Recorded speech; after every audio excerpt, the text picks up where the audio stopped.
पत्नी नांदायला येत नाही, युवक हाय व्होल्टेज लाईनच्या टॉवरवर चढला. माहूर तालुक्यातील वझरा येथील घटना.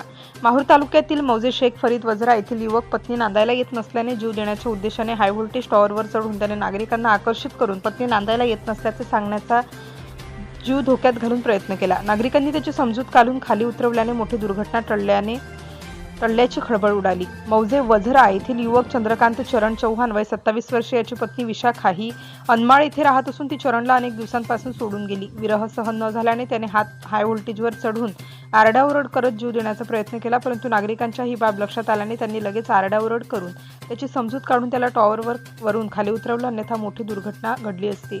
चंद्रकांत चौहान यांचे पत्नीसोबत अनेक वेळा भांडण झाल्याने त्याने 2 वेळा विष घेण्याचा प्रयत्न केला, तर एक वेळ गळफास लावून आत्महत्या करण्याचा प्रयत्न केला होता, अशी माहिती मिळत असून हाय व्होल्टेज टॉवरवर चढून जीव देण्याचा प्रयत्न केल्याने जीव जाण्याआधी पोलिसांनी मध्यस्थी करून त्यांचा संसार जुळवून द्यावा, अशी मागणी गावकऱ्यांतून होत आहे. प्रतिनिधी अंबादास मुक्ते, माहूर.